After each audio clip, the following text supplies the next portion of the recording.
अनिल भाई, वेब दुनिया में आपका बहुत बहुत स्वागत है। नमस्ते। भारतीय लोकतंत्र कहाँ खड़ा है और भारतीय लोकतंत्र की चुनावी राजनीति में क्यों परिवर्तन आवश्यक है? देखिए, भारतीय लोकतंत्र बहुत मजबूती से खड़ा है और भारत में 65 साल से इतने व्यापक तरीके से लोकतांत्रिक प्रक्रिया चली। इसी का नतीजा है कि पूरे सार्क देशों के अंदर चुनाव होने लगे, नेपाल की राजशाही तक खत्म हो गई। तो ये सबसे बड़ा कंट्रीब्यूशन है एशिया महाद्वीप में भारतीय लोकतंत्र का। अब भारतीय लोकतंत्र लोकसभा से लेकर ग्राम पंचायत तक बहुत अंगड़ाई ले रहा है। इसको हिजैक करने की कोशिश भी भारत का पूंजीपति समाज कर रहा है।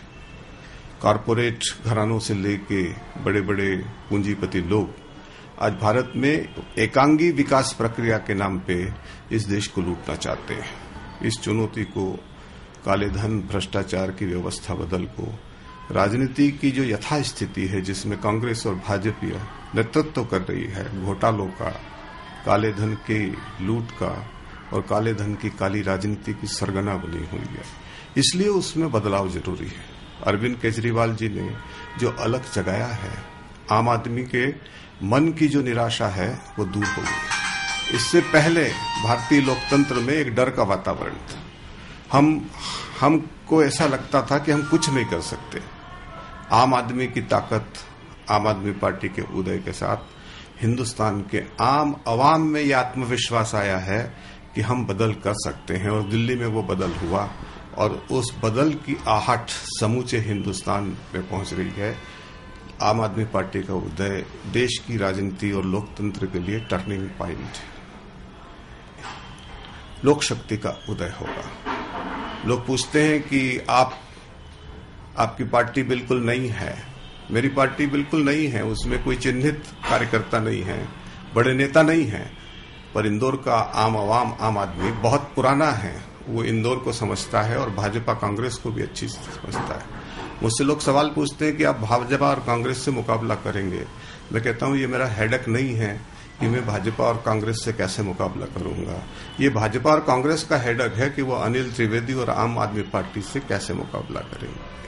हमारी ताकत लोगों का कमिटमेंट है। मेरे साथ ऐसे सैकड़ों की संख्या में कार्यकर्ता हैं, नौजवान जो उच्च शिक्षित हैं, सुबह से शाम तक अपने ऑफिस में काम करते हैं और 4-5 बजे नौकरी से छूट के 3-4 घंटा पार्टी का काम करते हैं, फिर घर जाते हैं। ऐसे तेजस्वी लोग जो देश को बदलने के लिए, राजनीति को बदलने के लिए आए हैं, वो हमारे बीच में। हमारा जो बुनियादी अवधारणा है गांधी से जो शुरू होती है स्वराज्य की, जिसको केजरीवाल जी ने स्वराज में अच्छी तरह से व्याख्यायित किया है, क्योंकि बुनियादी भारत गांवों में बसता है और गांव को बचाए बिना, गांव को ताकतवर बनाए बिना हिंदुस्तान की खेती को देश की धरोहर की तरह रक्षा किए बिना हम हिंदुस्तान को नहीं बना सकते।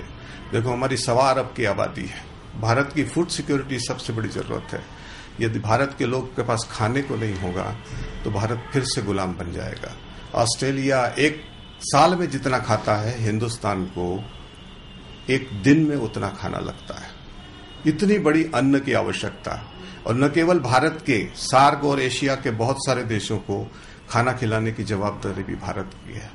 तो भारत की कृषि और भारत की ग्रामीण सभ्यता को बनाकर ही हम भारत और एशिया का विकास कर सकते हैं। ये जो विकास की झलक दिखाने वाले और चकाचौंध दिखाने वाली जो राजनीति देश में चल रही है, इससे सावधान रहना चाहिए। ये विकास नहीं, विनाश की प्रक्रिया है। भाव उसके अंदर है, और जो पढ़ाया जा रहा है उसमें कैसा नौजवान निकल रहा है। इंदौर में 80 इंजीनियरिंग कॉलेज है और इन 80 इंजीनियरिंग कॉलेज के बच्चों के छात्रों के पिता जो हैं वो इतना कर्जा लेके उनको पढ़ा रहे हैं, पर यहाँ कैंपस नहीं आता क्योंकि गुणवत्ता नहीं है शिक्षा की प्राइवेट सेक्टर में, और ब्रोशर पे जो प्रोफेसर्स बताए हैं वो उपलब्ध नहीं है।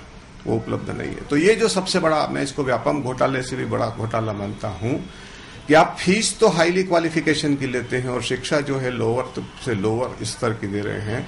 ये नौजवान में निराशा पैदा करेगी। इंदौर की जनता स्वाभिमानी है। इंदौर सरकारी शहर नहीं, असरकारी शहर है।